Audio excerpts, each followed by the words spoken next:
여러분 안녕하세요. 일어서라 김설아입니다. 오늘은 혀 짧은 소리가 나는 이유에 대해서 한번 같이 이야기를 나눠볼까 합니다.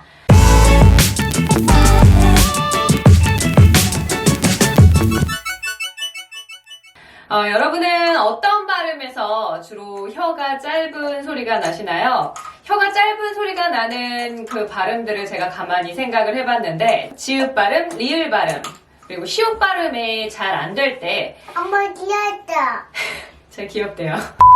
시옷 발음, 지읒이나 치읒 발음, 그리고 리을 발음이 잘 안 될 때 혀가 짧은 소리가 납니다. 보통은 어떻게 소리가 나는지 아세요? 혀가 짧다라는 발음이 보통은 디귿으로 소리가 날 때 그런 경우가 있거든요. 아저씨 연잎동 가졌대요.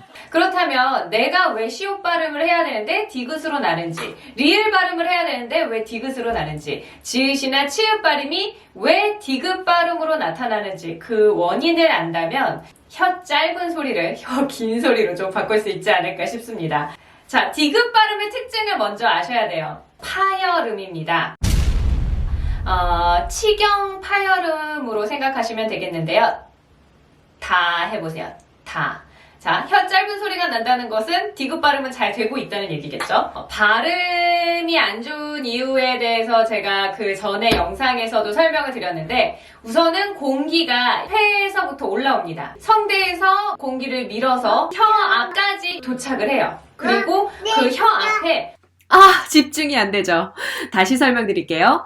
혀를 위에 붙이고 폐에서 공기를 끌어올립니다. 그러면 입 안에 압력이 엄청나게 높아져요. 입천장 뒤에 공기 주머니가 생기게 돼요. 이 주머니가 혀가 떨어지면서 동시에 같이 터집니다. 그때 나는 소리가 다고요. 이 공기가 터져 나오는 소리이기 때문에 파열음이라고 하는 거예요. 그렇다면 라는 어떨까요? 라 같은 경우에는 유음이라고 해서 리을 발음이 할 때 먼저 소리가 나요. 디귿 발음 같은 경우에는 먼저 다 하고 성대와 동시에 혀가 떨어지면서 소리가 난다면 리을 같은 경우에는 이 울리는 소리, 코와 이 성대를 이용해서 소리가 먼저 나옵니다. 자, 라. 제가 을라 항상 이렇게 연습하라고 말씀을 드리는 이유도 성대와 이 코를 먼저 울려주라는 뜻이에요. 그래서 라. 이 리을은 터트리는 소리가 아니라 이 양 옆으로 이 공기가 나오고 있는 상태에서 혀가 떨어집니다. 그렇다 보니까 다와 리을의 차이는 다는 한꺼번에 공기를 모았다가 다 하고 터트린다면 리을 같은 경우에는 나오고 있는 상태에서 혀가 그냥 떨어지는 거죠. 라. 네.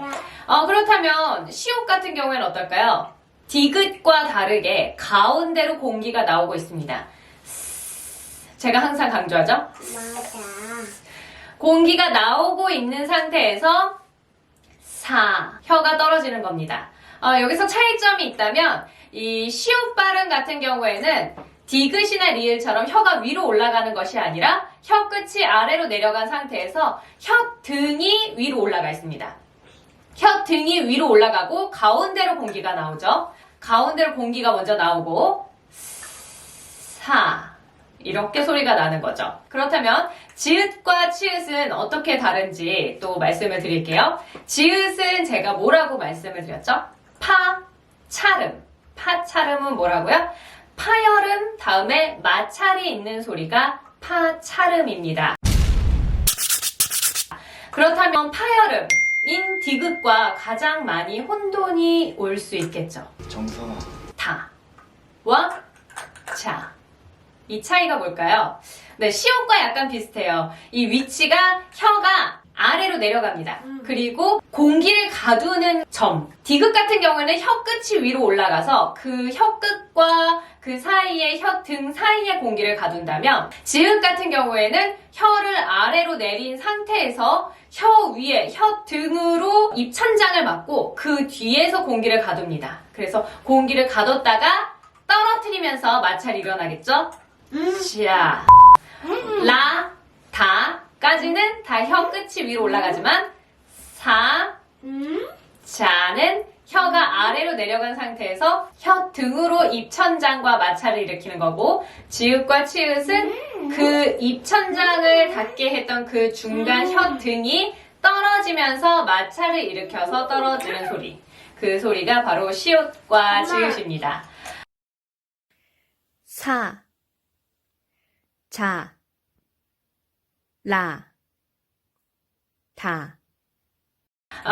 우리가 혀 짧은 소리가 나는 이유는 디귿 발음의 특성만 내가 갖고 말을 하기 때문이에요.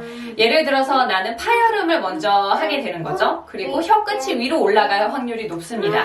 혀 끝이 위로 올라간다는 것은 시옷과 지읒, 치읒 같은 경우는 빨리 혀를 내렸었어야 했는데 혀를 내리고 혀등을 올리는 이 동작이 잘 안 되고 있다는 얘기고요. 제가 미리 설명을 안 드렸죠. 저희 아들이 여기 있는데 제가 이번 주에 영상을 사실 하나도 못 찍었어요. 그래서 좀 많이 고민을 했는데 그래도 좀 이런 영상이라도 여러분께 만나 뵈야 되지 않을까라는 생각이 들었습니다. 나중에 이 코로나가 좀 잠잠해지고 아들이 이제 어린이집에 가게 되면 그때는 좀 더 나은 퀄리티로 한 번 더 올리도록 할게요.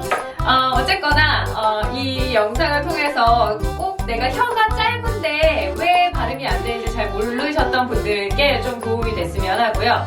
어쩔 수 없이 어린이집에 못 간 저희 아들을 초대 손님으로 한번 모시도록 하겠습니다. 자, 이리로 오세요. 자, 일어나 보세요. 싫어? 자, 들으셨죠? 티러. 시 발음이 안 되고 화열음 T로 나는 거. 뭐라고? 안아주세요. 안아주세요. 네, 지금 주 발음이 잘 안 되고 두 발음이 나죠. 그러니까 혀 끝이 위로 올라가고 있는 거예요. 또 제가 아들의 발음을 여러분께 들려드린 이유는 우리가 성장하면서 이 구강 구조가 변하기 때문입니다. 어렸을 때는 혀가 보통 중앙에 와 있어요.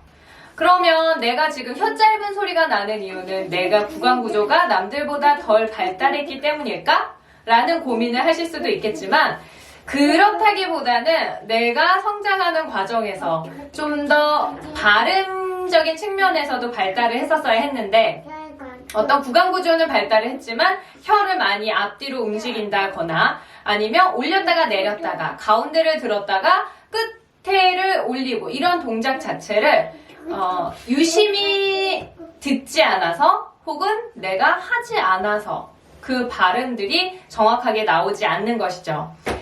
오늘 제가 여러분께 좀 많이 보여드리려고 했던 것은 이 혀가 움직여 가는 그 과정이에요. 이 혀 그림을 통해서 여러분께서 이 발음이 어떻게 이어지고 있는지, 내가 혀가 왜 짧은 발음이 났는지를 아셨다면 제가 만들어 놓은 다양한 영상들을 통해서 천천히 한번 연습을 해보셨으면 좋겠고요. 각 발음들을 하나씩 연습하실 때 이 발음의 그 공기, 그 다음에 혀가 어느 위치에 올라가서 어떻게 마찰이 되는지 혹은 떨어지는지 혹은 공기를 터트리는지 이것들을 기억을 하시고 천천히 연습을 해보시면 분명 혀 짧은 소리가 나던 아다다 하던 내 어떤 발음들이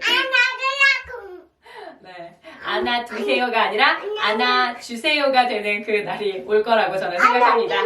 자, 그러면 우리 아들과 함께 인사를 드릴까요? 안아줄게요. 자, 같이 인사할까? 응. 내일은 더 나은 날을 꿈꾸며 자신감을 갖고 일어서라. 이따라. 안녕 해봐.